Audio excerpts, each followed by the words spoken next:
Are the Living World seasons in Guild Wars 2 worth buying and worth playing? Let's talk about that in this video. With the Guild Wars 2 release on Steam, there is a lot more new players, and a lot of people are asking the same questions. What are these Living World seasons? Do I need to play them for the story? Do I need to play them for gear? Are they important? And are they worth the money? Are they fun? And I want to answer all of those things in this video. Maybe you're a free-to-play player and you're confused about the different expansions and the Living Worlds, or you've just bought an expansion and you see these things for sale and you're not sure if they're worth it. So let's get straight into it. In most other MMORPGs, you will have major expansions that release the core gameplay, and then you will have patches in between. Think of World of Warcraft releasing Shadowlands, and then patch 9.1, you get a new zone and some new content and some new story, and 9.2 does the same. Endwalker in Final Fantasy releases, and then patch 6.1 gives you some more story, some new fights, some new outfits.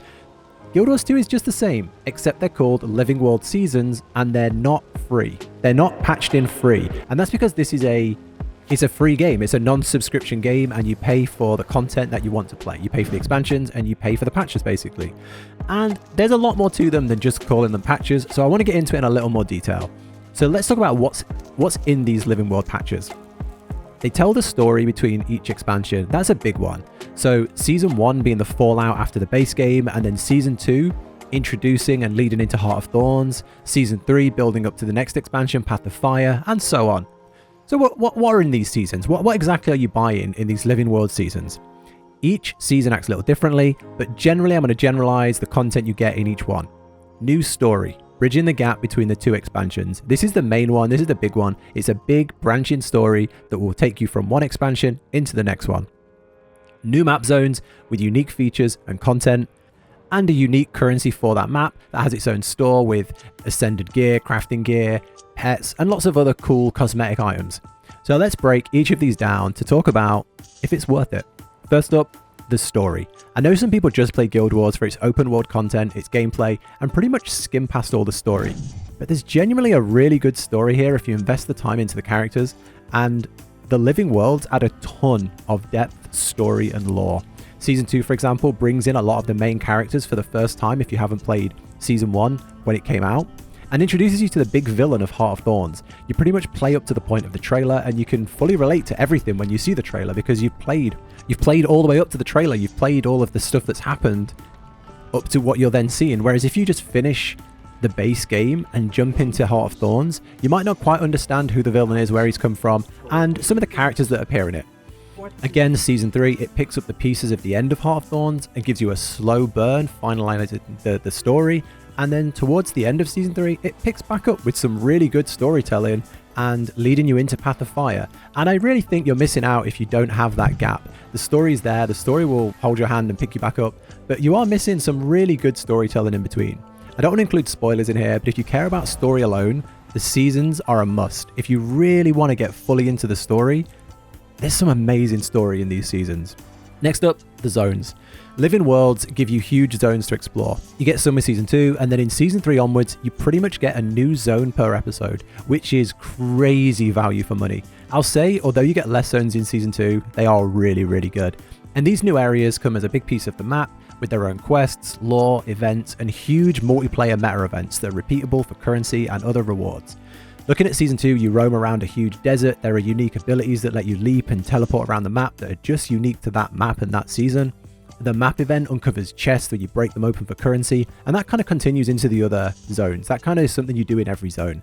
Season 3 is some of my favourite maps of the entire game. There's an icy map where you have to keep the torches lit, you have to carry a torch around, light the beacons, and then once you've lit all the beacons, you go around and you fight these bosses, and then there's a treasure zone. After you've cleared the boss zone, there's like a treasure time when for a limited amount of time you can go around with fire and open all these chests, and it's just really fun. I keep going back there. I've pretty much got everything I want from that zone, and I keep going back there just because it's fun. It's just really, really, really fun. And each of these maps have some unique feature to bring you back, whether it's to farm your currency each day, to buy the items, or just to earn rewards. It generally just feels good to go and progress in these areas, and there is so much replayability here. So I keep talking about currency and rewards, but I've not been very clear. Each map has a currency. Berries, gems, star, eggs, whatever you want to call them. They're a reward for playing the story, completing the achievements, and doing the map events. They're like the currency of the map, and you'll get them all the time. And they're unique to that map. You can't take them with you, you can't do anything else with them, except for a few certain things afterwards, which I won't get into. But generally speaking, they're for that map. In Season 3 onwards, you have a unique map and currency for every single episode, which is huge. If you're not sure, buy one episode and just see what I'm talking about. It's not that expensive. You can even buy it for a bit of gold, and it is just so much value for one episode. I highly recommend just buying one little episode just to see what it's like. And these currencies are used to purchase things from the vendor of the map. There will be a certain vendor, and he is where you spend that currency, such as pets, backpacks, cool looking things, crafted materials, recipes, and purple ascended gear being some of the best gear in the whole game outside of legendaries. And you can get them really easy. The amount of replayability in a single episode to just farm the currency and buy the shop items is crazy. I've played through a lot of the Season 3 zones multiple times, and I've still got stuff in the shop I want to work towards. So you probably think from all this, the seasons are amazing, I'm a sellout, you know, just go buy them, blah, blah. No, I'm not going to tell you that they're 100% perfect and you should get them. In some respects you should, but there are negatives to the seasons that I wouldn't be fair if I didn't talk about them here. So let's get into them. Firstly, they are 100% not required. You can get through the entire game and follow the story fine without buying a single season ever. And I mean that. There is no thing that holds you down to playing these seasons. You can progress at endgame without buying a season. You'll be fine. Secondly, let's talk about the pricing. The pricing of the Living World seasons in Guild Wars 2 is bad. I really don't like how they do it. I wish I could just sit down with somebody from ArenaNet and just explain how much better they could do this pricing model that would not turn people away. I've brought friends into this game because I think it's an incredible game, and they've seen how it's priced and how these seasons are separate, and they've got a nickel and dime every single episode, and they've just been turned away. They've just said, you know, I'm not interested. I'm not into that. And I felt the same for a long time. When I first started the game, I bought the first two expansions. I bought Heart of Thorns and Path of Fire because they were in a bundle, and every time I logged in, the bundle popped up on my screen, and I was like, you know what? I want to play the classes. I want to do the expansion soon. I'll buy it. And before I even realized, there was a Living World Season 2 before that, and I hadn't bought that.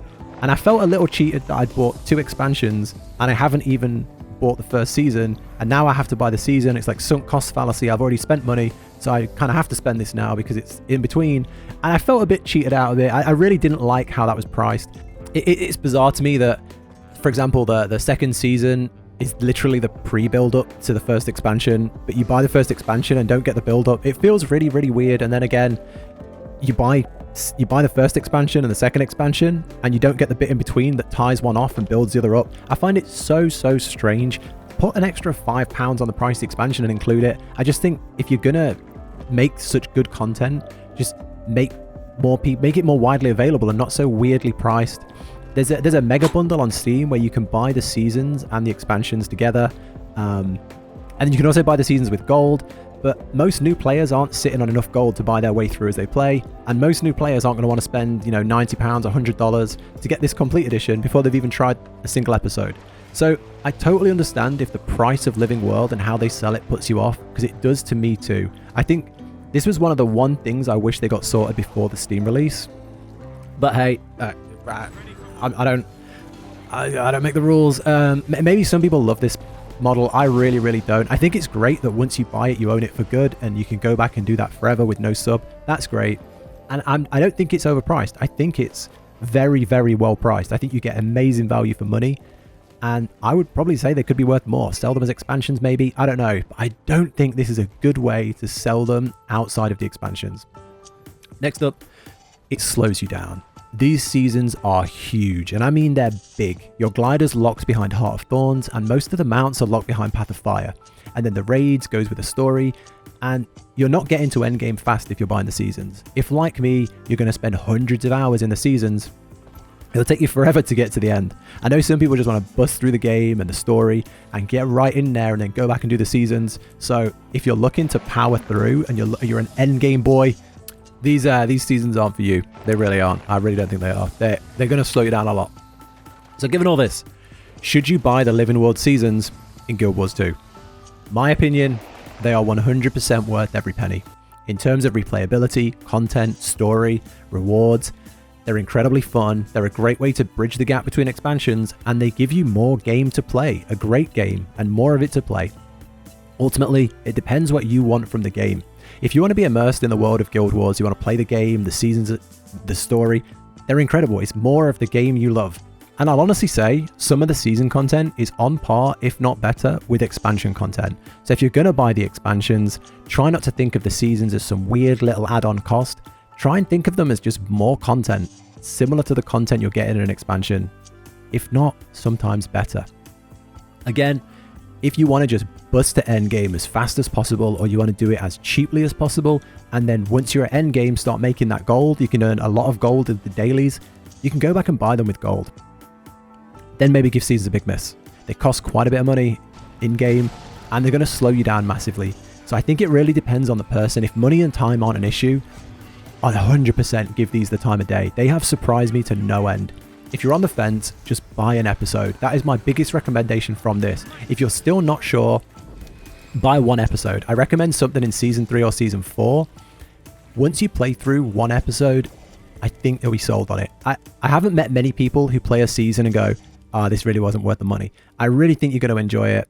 I've ended up in a bit of a rabbit hole. I played through Season 2, instantly realized I loved it, and then I bought all of Season 3, and yeah, it slowed me down a hell of a lot, but I'm in love. I think the seasons are phenomenal. They're just such good content, such replayable content. Some of my best memories are going through the meta events in the seasons, and I've gone through and done them on alts as well, either for gear or just for fun. I can't say enough good things about the content, but that still doesn't justify buying them every time. So I think it really depends on what you're into, what you want from the game. But if it sounds like you want to get them, then at least try them. That's my honest opinion. Just give them a try. I hope this video helped break down what's in the seasons and if they're worth it for you as an MMO player. If you like this type of content, consider dropping a like on the video or subscribing for more. But that's it for me. Take care, and I'll catch you in the next one.